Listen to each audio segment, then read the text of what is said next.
Welcome to the Soccer Show, World Cup final preview. And I had to bring the big boy home. Yes, the coach, Carmen Asako, who is so happy. Look at him laughing and everything. And we got the Hall of Famer, John Freeman Nelson, who's picking me up some good Nino Diversa food. That's why Nino Diversa. yeah, Nino Diversa. All right, I'm going to go to John first. We're in the final, John. What has surprised you in the World Cup thus far? Your thoughts of the whole tournament thus far. Well, I like what we've seen from the African nations. Senegal, like what we saw from them. Obviously, like what we saw from Morocco. Now that Morocco has broken the glass ceiling, it means that 11 teams from AFCON will be in the tournament next time. And I like the fact that it's not just all chalk. I like that the Final Four had Croatia in it. I like that the Final Four had Morocco in it because it reminds us all that the margins are closing and it's not just all the big guns anymore. That it is, that it's Argentina and France, but it's also Morocco and Croatia, the balance of the big guns and the guys that can get hot in a tournament because you have a keeper like Livakovic for Croatia, when you have a keeper like Ibu Martinez, who is like one of the all-time Kings talkers of all time. I love that. And when you have from, not that Bono, but when you have Bono from Morocco stand on his head, and I think he's saved like 1/3 of every penalty that he's ever faced, and that kind of stuff for me. And then Hugo Lloris, but that kind of stuff for me, that's what I've enjoyed about this particular tournament. That it's not all chalk, and you can get stars from different places. First of all, Bono's from Canada. All right, so that's number one. No, number two is we haven't had you all tournament, so we got to talk about the U.S. What did you think of U.S. and what changes will be for 2026 since they're one of the participants hosting the tournament? Changes per se, I've never been a multi-cycle guy, so if there's a change, it might be Berhalter. But you're looking at second youngest roster in the tournament, and all that you're going to see is just these guys who are late teens, early 20s being mid 20s, late 20s. So I don't think you're going to see, you might see some additional personnel that you haven't seen that would be a part of that next wave for 2030 and beyond. But legitimately, it's if it's anything, it's the philosophy up top with Greg Berhalter. I think that your number one goal was to get out of group, and you got out of group, and so that that to me was big. And then if you're clinical with your chances, the way that the bracket opened up, I think that the Americans could have had a chance to make a run in their bracket, but they weren't clinical, still having issues at the striker position. And so, it is what it is. But the biggest thing with this young roster, you got out of group. That to me was the biggest thing. Well, Canada had the worst group, if it looks like it, because Croatia made the semifinals. All right, Morocco made the semifinals, and Belgium, second-ranked team. So Canada, we can't forget about Canada here. Now I'm going to take a little bit of issue with Carmen Asako. All right, John, you continue going to Nino Diversa for me, but Carm, who predicted that Argentina will win? You said what? You said I said 2-0. What did you say, Carm? I said, I think 3-1 Croatia. Can you repeat that again? I'm getting a little bit older here. Can you repeat that again? I think I said 3-1 Croatia, but I didn't predict the bogus PK. And I Yeah, didn't yeah, yeah, yeah, yeah. I heard it all. If Maple Leafs would have won, whatever, whatever. Again, the president of the provinces of Canada, right? You're wrong. All right. Secondly, what did you predict for the France game? I think I predicted 2-0 France. Yes, you were correct. Yeah, I see. I give you that one. But you predicted France and Croatia in the final, correct? France. Correct. All right. Now, I predicted Argentina, France. Can you give John and the millions listening and watching around the world what's the final of the World Cup? I'm not a conspiracy theorist, but everything seems to be pointing to Lionel Messi going out in this little fairy tale. But Yes, yeah, you're correct. Hold on. You're correct, since I'm the president of the provinces of Canada and elevated by Juan Antonio Samaranch, whoever that guy was. He said, you become he said, the mayor of North America. He called me the mayor of North America. So it is, and I have a few juice boxes on Argentina winning it. I had it at the beginning of the tournament. All right. Will you be disappointed, Carm, if Lionel Messi wins it? no, I won't be disappointed. I'd be happy for him, and it'll have to be a hell of a performance from him. But I mean, again, all my logical thinking, all my pragmaticism points to France. That's that. Okay, Argentina. hold on. All your thinking, all your mathematics, all your algebra points to France. All right, Messi, arguably one of the best players ever.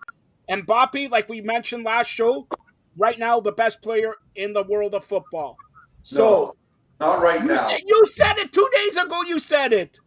Probably the best, one of the top three players who ever played the game. But right now, I hate to say it, I still think Mbappe is the best. Right now, That's Mbappe. what I just said. That's what I just said, Carb. Listen, Yes. I know John's getting Nino Diversa, but take away the tacos from your ear. All right? Like, look, that's what I said. One of the greatest players ever versus the best player right now.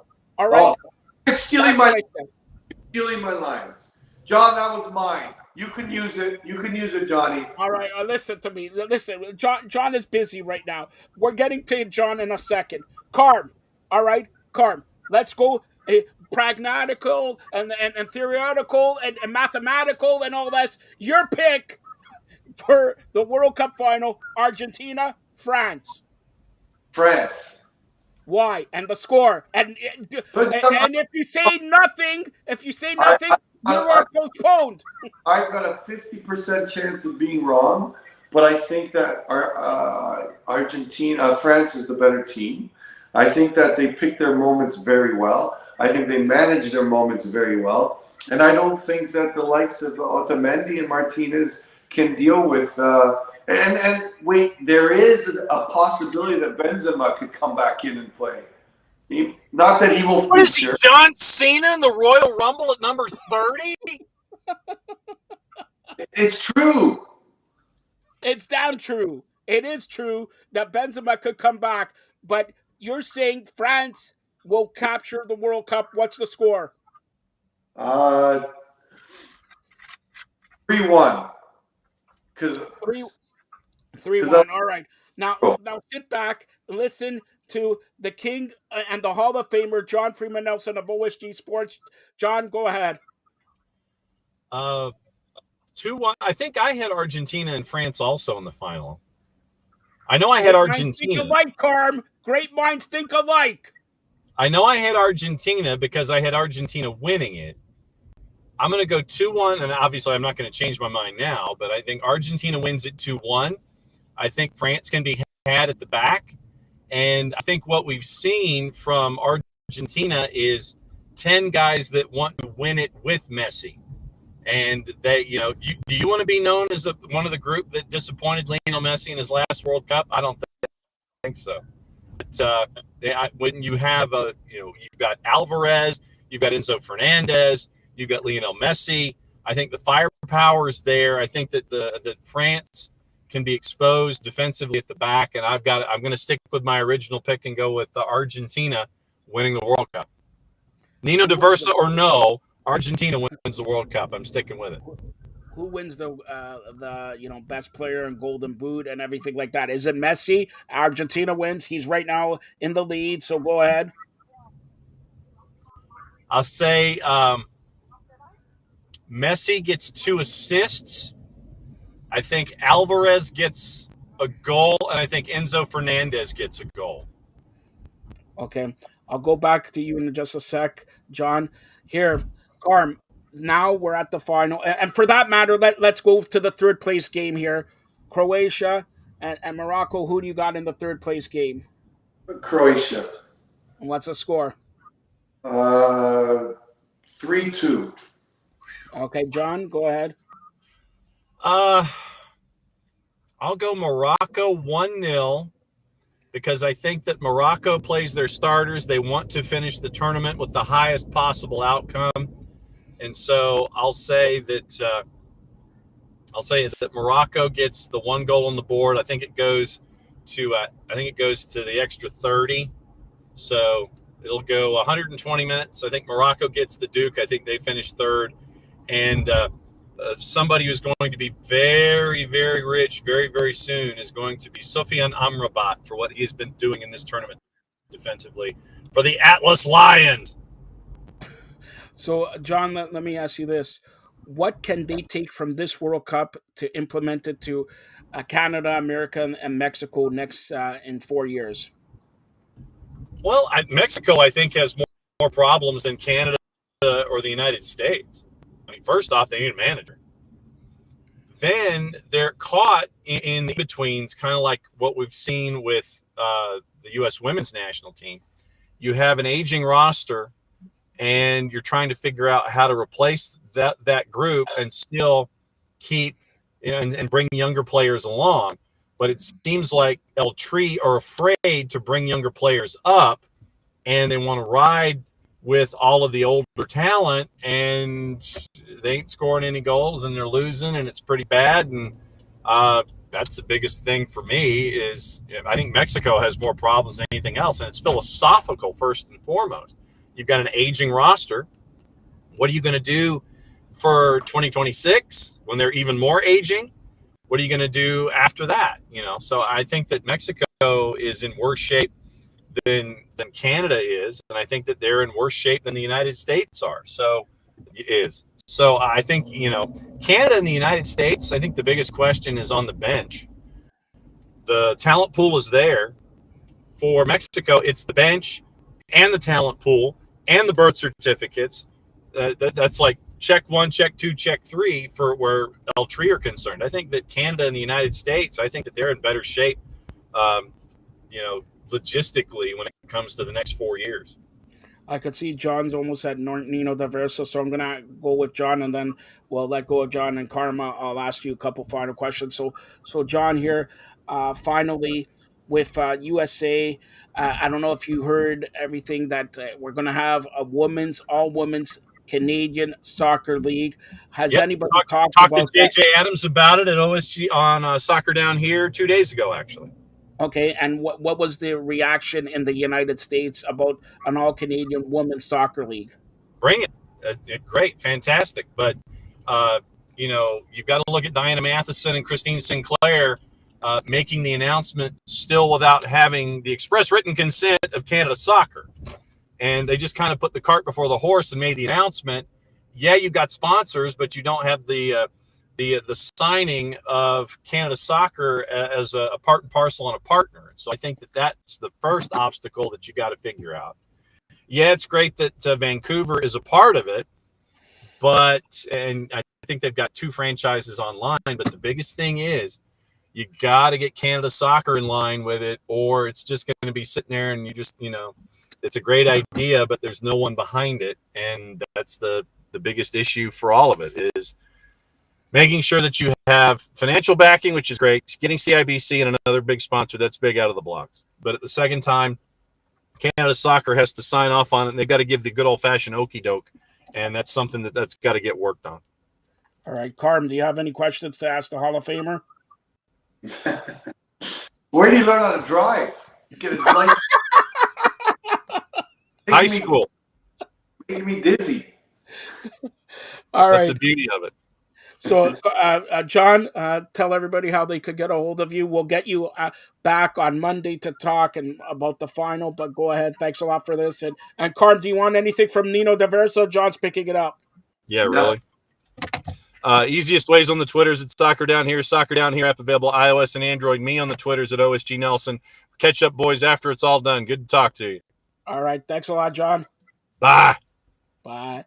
All right, that's John Freeman Nelson, the Hall of Famer, OSG Sports. Now, we're going to finalize here. Carm, we talked about the ladies soccer, the ladies league, and all that. Um, any other things that you heard about that? Because John made a great point on not getting it Oh, sanctioned. we talked about that when it was announced. We talked about the kind of premature announcement without consent of CSA, but I think this was a a strategic maneuver by Christine and by Diana, like because of all the media they got and all the positive media they got.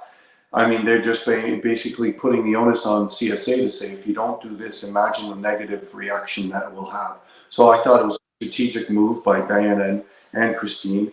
And you know what? There's a lot behind the scenes that we don't know about. We talked about Bria Carr Harris and her kind of being elected as the one to oversee women's professional soccer and to put a viability plan in place. And I think she's still the right person. And I just wish that her and Diana and Christine could come to a harmonious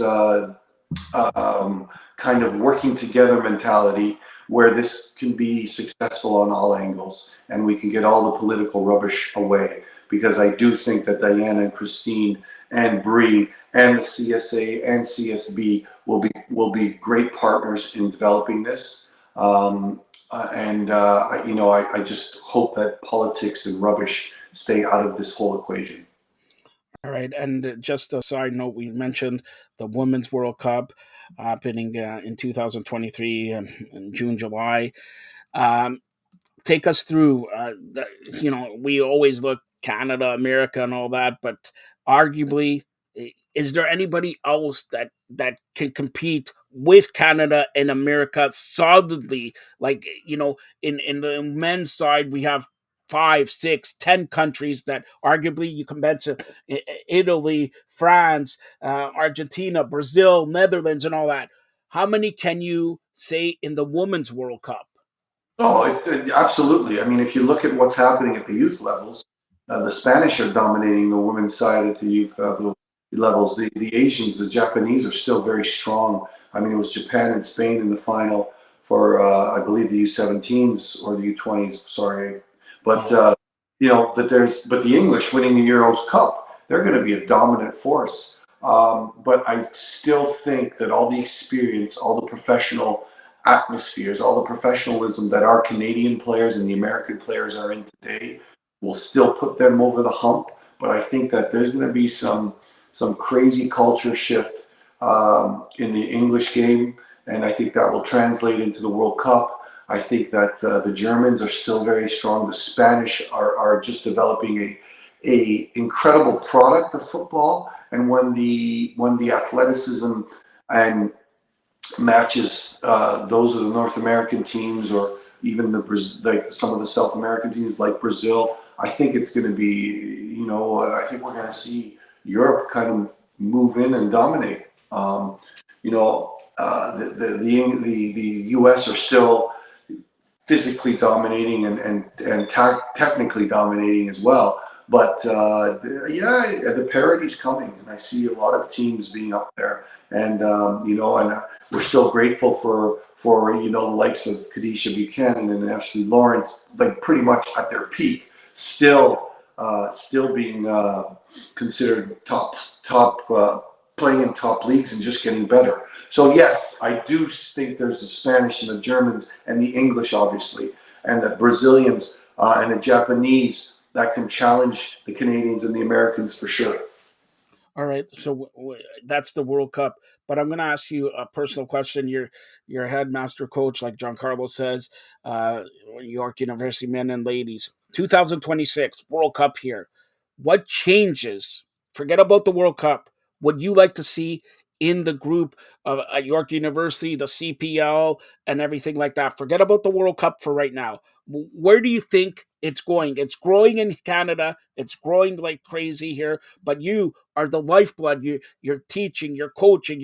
You were just at a soccer showcase there. Okay, you're scouting and scouting and scouting. Where do you think in 4 years By the way, in 4 years, are you going to have a nicer house?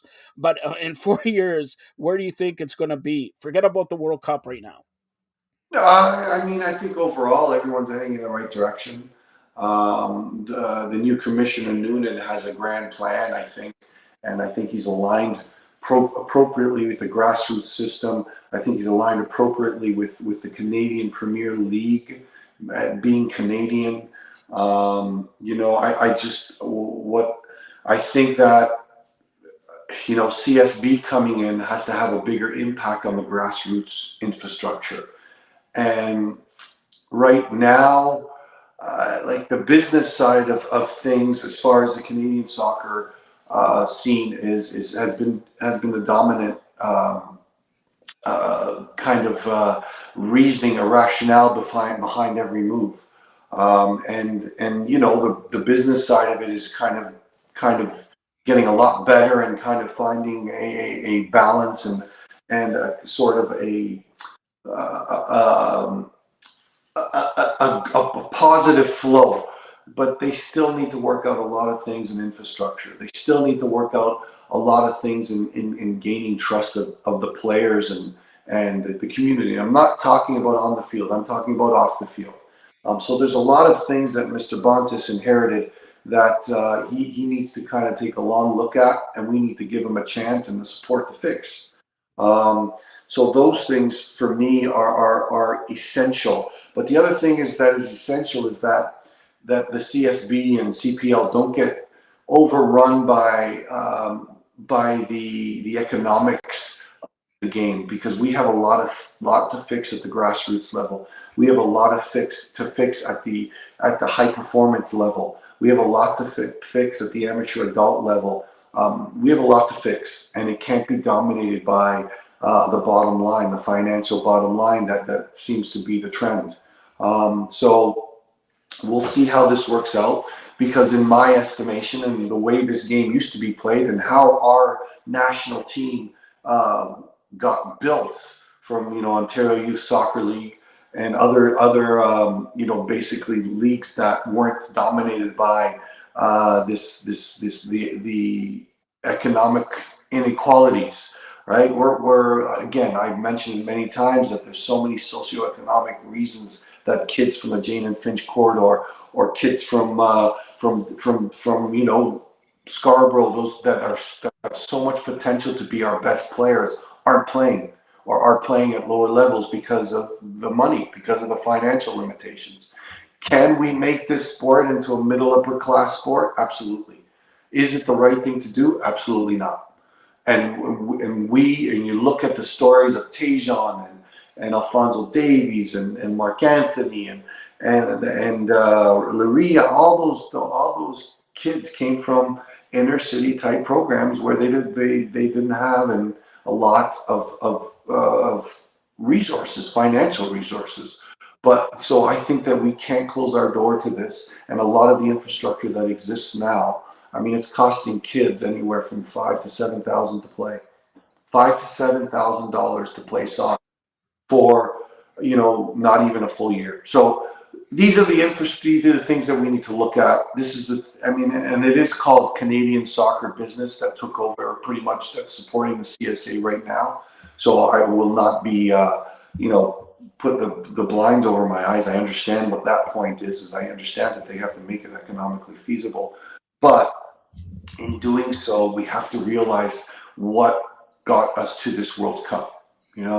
Kids that came from the Scarborough inner city areas, Kamal Millers, kids that couldn't afford it, and kids that were supported appropriately. So let's look at that. Let's look at the conceptual whole, and it's going to start with a proper relationship. Number one, between CSA and the Women's League, and now the Canadian Premier League, right? Establishing their stability, but now delving into the grassroots system and making it right. CPL, CSB need to have that structure that's right. And they can't be afraid of words like competition. They can't be afraid of words like elite, because they can't be afraid of words like that, because we need to have those proper levels of the game where all the kids can play, and all the kids can compete, but all the kids need to be at playing at their own level as well. And by 15, 16, 17, there will be a separation of players, and it's not to say that players can't get to that. We'll call it elite for now, even though that word is passé. We need to have those levels to look up to. All right. So, a couple final questions with the coach Carmen Asako here.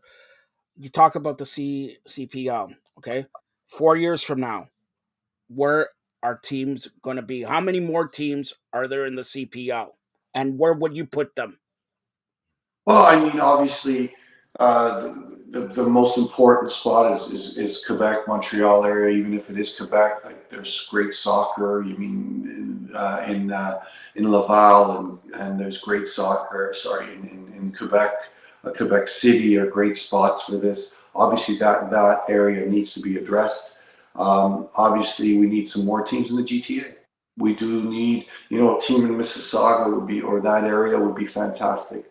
We don't know York United, where they want to move or what they're doing. There's all kinds of still lots of stuff back and forth about them going to Woodbine to build that stadium and playing out of Woodbine. Could Toronto hold two teams with Toronto? Absolutely. Are there areas in the east? Are there areas in Kingston? We know that Windsor got granted the old Commissioner Callahan has been granted the rights to the Windsor project, which has a lot of great people in that area. So there's a lot of soccer communities, even further east, like Peterborough came into League One with some incredible owners, and Julian de Guzman has that professional mentality and that professional growth, and he's had the courage to put his money where his mouth is, and is investing in that League One organization, and hopefully he can grow it. Hopefully they have a CPL organization in the coming years as well in Peterborough, or Simcoe County. There's so many markets that are so good, so like Kingston and all these markets that are so strong in the soccer community, that there's like endless opportunities. But the one thing I'm 1,000 am on board with is the patience of what CPL has done. The leadership of their ownership is fantastic. A lot has to do with Bob Young and Scott Mitchell, who have put a great group together, a solid group together. Within the first 4 years, it was going to be the toughest time. We added franchises, and in Ottawa and Vancouver, Langley, and we did lose Edmonton, which is terrible because it's a fantastic soccer market. So there's room to grow. There's room to build, but I think that there needs to be patience, and there needs to be strategic planning, and there needs to be kind of a fiscal kind of reasonability in everything they do. A better plan. Also, now let me go to MLS. Toronto, Montreal, Vancouver.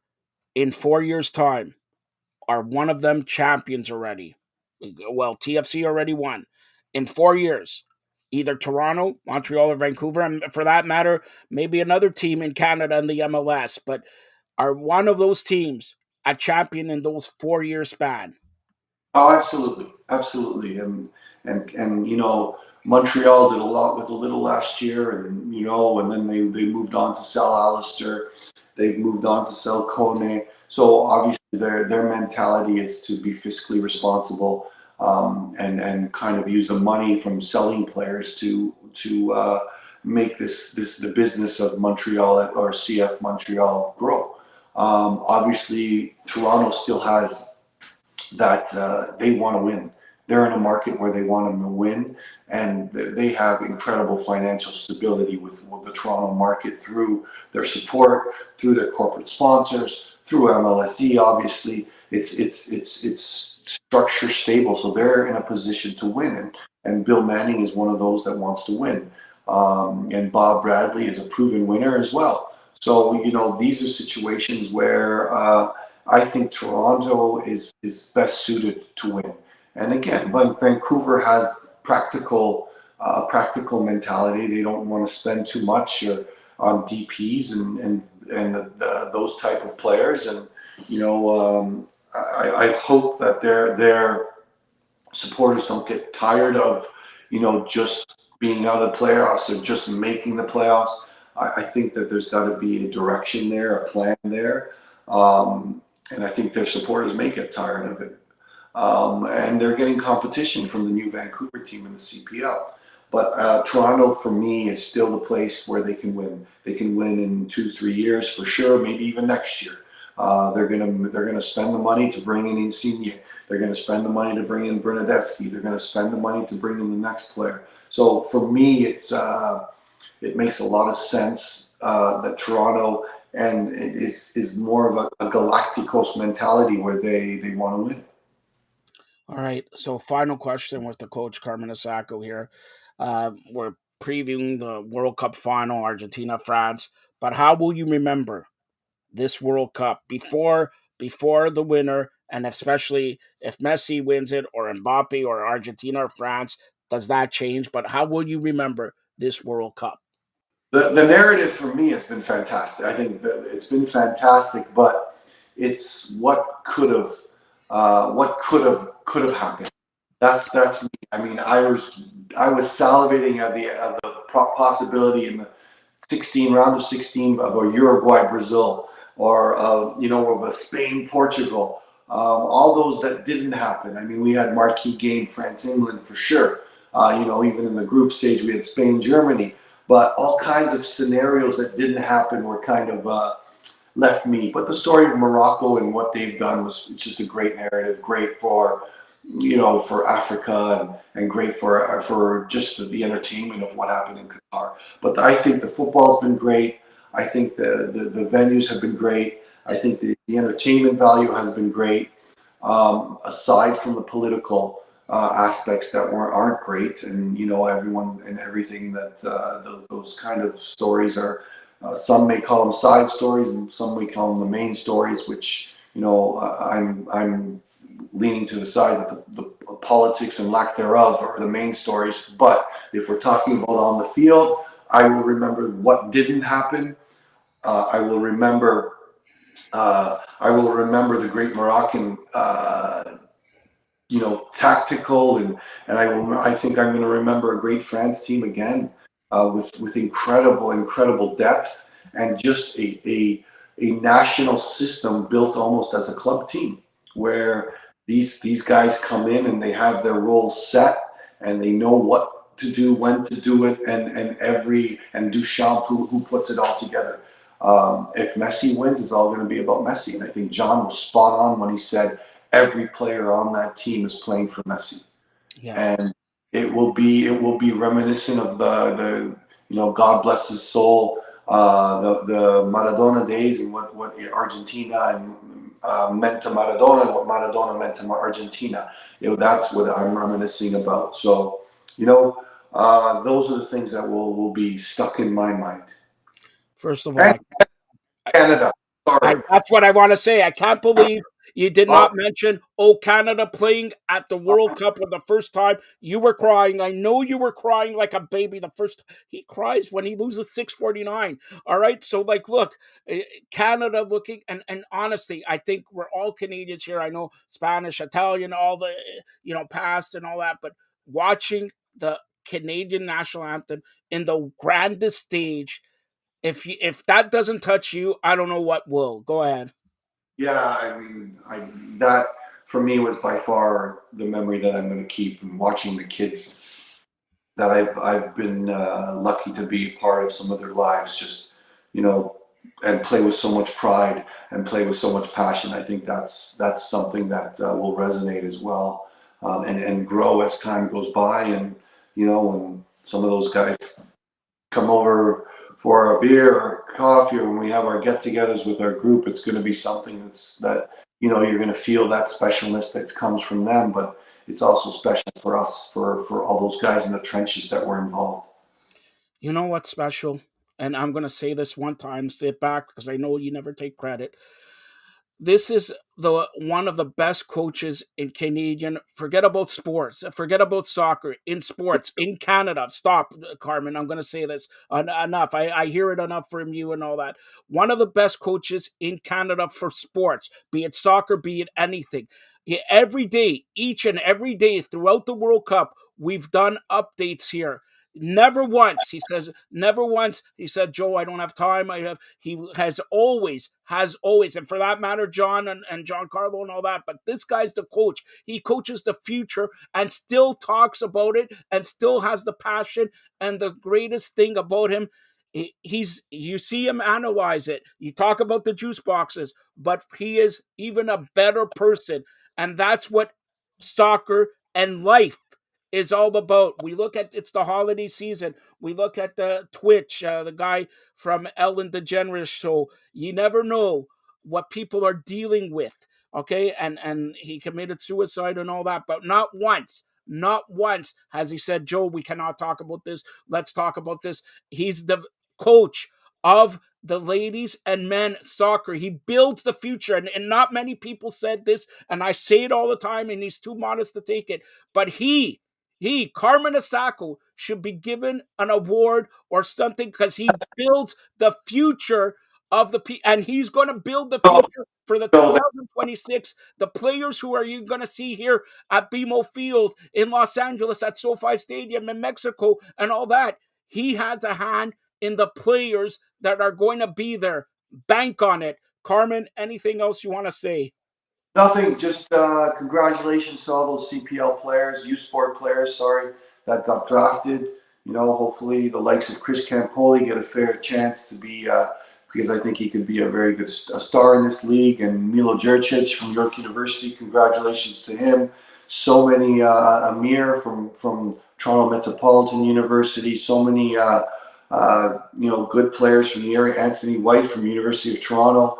You know, it's make sure you prepare well and you do us proud, because there's a lot of U Sport players that have done well in the CPL, and and you're representing not only yourselves, but you're representing a whole U Sport institution that prides itself on the work they do. And there's a lot of great coaches there that don't even get half the credit, Joe, that even I do. So I appreciate your praise, but it's undeserved. And there's a No, lot it's of very deserved. Look, I guys. know you're very modest. Hold on, Carm. We have. I don't want to ask this question. It's from your buddy. A great way to close it out. It's from your buddy. Marty Roberts, who's going to follow here. He wants to know, and this is actually a very good question, but I know your answer already. But I'm still going to ask it. If Messi wins, is he better than Maradona? He won the title. He has scoring. Is he goes down the record books as better than Maradona? Go ahead. No, he's in the same. If you ask Messi, would you be in the same company as Maradona? I think that would be the best answer. Better than matter. He would be godlike in Argentina. He already is godlike in Argentina. And you know what the best thing about Messi is, he showed a side that was very composed but very passionate, and Maradona was all about that. And Messi has shown a side of passion, a side where he supported Riquelme against Van Gaal in his celebrations. That side of Messi was never something that he saw, but he's not afraid to put it out there. Now he's putting it out there, and if you ask Messi who the best player in the world was, or who the best player ever was, he himself would say Maradona. But being in the same light as a Maradona, it would be just something to pride yourself in. All right, and that's Carmen Osako. Thank you to the Hall of Famer, OSG Sports own John Freeman Nelson and Giancarlo Lino. Hopefully, we'll be back Sunday or Monday to discuss the World Cup final. But again, I want to personally thank Carmen Osako each and every day. He came on here and we sent up the times and all that. He never says no. This guy he's so modest, one of the best people in the world, in soccer, in the sports media. And we're going to ask you one other thing. You're getting famous here. with your juice boxes. All right. You like the Miami Dolphins. All right. Shame on you. You like the Miami Dolphins. This Saturday at 8:15 p.m., they play the Buffalo Bills in Orchard Park, New York, Highmark Stadium. It's a blizzard. It's going to be a blizzard in Buffalo. I like Buffalo. Do you want to make some bet here? I pick Buffalo. You pick Miami. You want to make a bet? Absolutely. I used to play What should we bet? What should we I bet? played Buffalo Blizzard, by the way. Uh, sorry. I'm not touching that. I know. Listen. Marty Roberts told me you're a wine connoisseur. Is that No, true? no, I wish I was, but I'm not. My palate is a Guinness, and that's it. No, So you're Italian. You're a wine connoisseur. Come on. A Guinness. Come on. You're Italian. All right. Listen. Here it is. Here's the bet. I say Buffalo wins. You go with I, Miami. If I I win, I get two of your checks.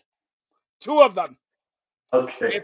If you win, I'll go cut your hair. Look at my hair. See, nice. I'll go cut your hair for a month for free. Sounds good. All right. So, by the way, show me your check after the show. All right. That's Carmen Asako. Don't need to get him on social media. But again, Carmen, you say France, right? I say France. I mean, again, the story of Messi and the Cinderella, I would love to see, but I see. Argentina va ganar 2-0. 2-0. Argentina. Okay. Say I'll say, something. That's right. Say something in Spanish. Come on. oh, I can't because it'll be cut from the show because I All don't. right. For Carmen Asako and John Nelson, you've been watching the Soccer Show. Stay tuned for more great programming. Thanks a lot, Carm.